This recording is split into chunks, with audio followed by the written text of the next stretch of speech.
YouTube లో చూసిన చాలా సార్లు చూసిన థియేటర్ లో అయితే ఎక్స్పీరియన్స్ చేయలేదు.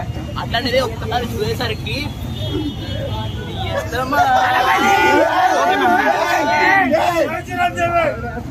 పాట ఉంటది